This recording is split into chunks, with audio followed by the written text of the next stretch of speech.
सुमन दिल्ली में रहती थी। उसके पापा चाट का ठेला लगाते थे। सुमन भी इस काम में अपने पापा का साथ देती थी। पापा, ये लो, सारे गोलगप्पे भी तैयार हो गए और पानी भी बना दिया। बस मीठी चटनी आप बना लो, मैंने हरी चटनी बना दी है। सुमन बिटिया, सारा काम तो तूने ही कर दिया। तू तो मेरी आदत खराब कर रही है बेटी। कुछ दिनों में तू ससुराल चली जाएगी तो तेरे बिना काम में बिल्कुल मन नहीं लगेगा। तेरी बहुत कमी खलेगी बिटिया। बस रो दिए। सुमन, अब तू ही अपने पापा को संभाल। थोड़ी थोड़ी देर में मन भारी कर लेते हैं। पापा, मैं आपको छोड़कर कहीं नहीं जाऊंगी। मुझे ये शादी नहीं करनी। मैं भी आपके और माँ के बिना नहीं रह पाऊंगी। पापा। नहीं बिटिया, ऐसे नहीं कहते। बेटियों को अपने ससुराल जाना ही होता है। केशव बहुत अच्छा लड़का है, तो ससुराल में बहुत खुश रहेगी। सुमन की शादी सूरत में तय हो गई थी। 1 महीने बाद सुमन की शादी थी, इसीलिए सुमन अपने माता पिता से दूर दूसरे शहर जाते थोड़ा उदास थी। सुमन बड़ी थी और एक छोटा भाई था जो अभी पढ़ रहा था।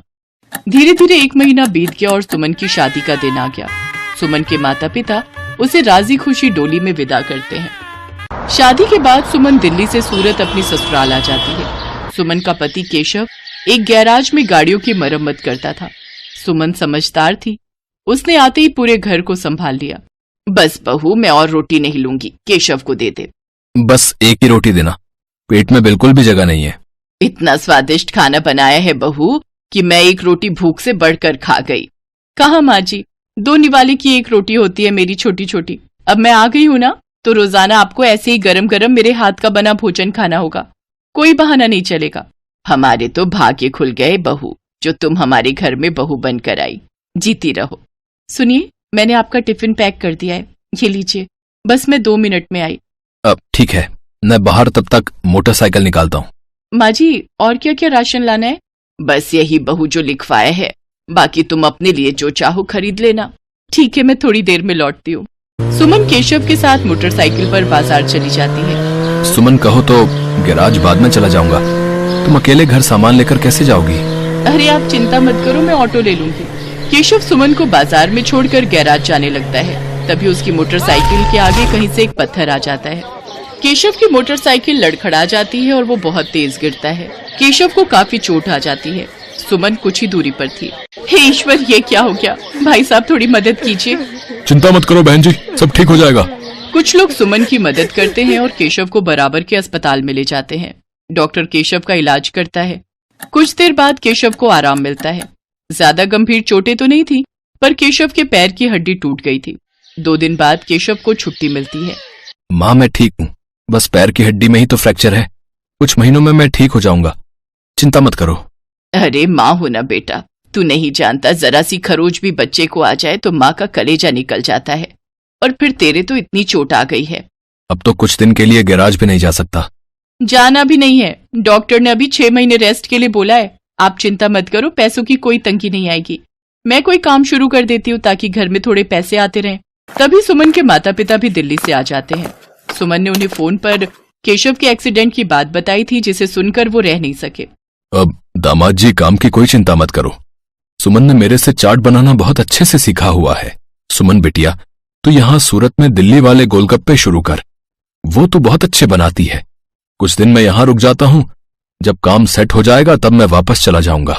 हाँ पापा, ये ठीक रहेगा। दिल्ली वाले गोलगप्पे यहाँ बहुत अच्छे चलेंगे। हमारे इधर आसपास किसी ने भी दिल्ली वाले गोलगप्पे का काम नहीं शुरू किया हुआ। केशव बेटा, आप सारी चिंता छोड़ दो। पापा और मैं कुछ दिन अब यहीं रहेंगे। शुक्रिया माँ, शुक्रिया पापा, आपने मुझे बहुत हिम्मत दी है। ऐसी बहू और ऐसे समधी सचमुच बहुत नसीब वालों को मिलते हैं। सुमन की सास की आंखों में आंसू आ जाते हैं। केशव को भी अपने सास ससुर के आने के बाद बहुत हिम्मत मिल गई थी।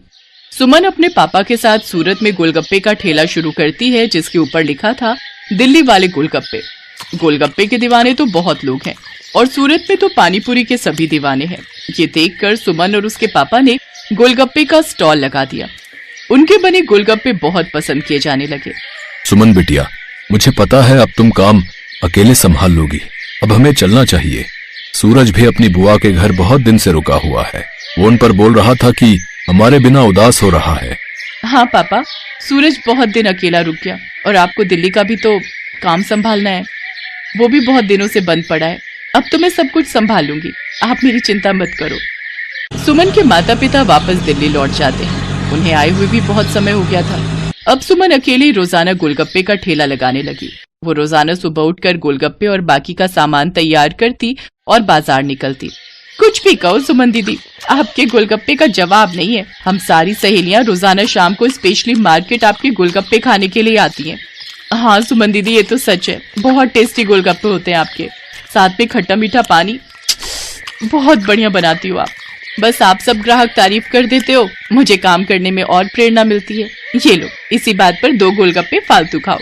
सुमन रोजाना ऐसे ही शाम के समय बाजार में ठेला लगाती थी।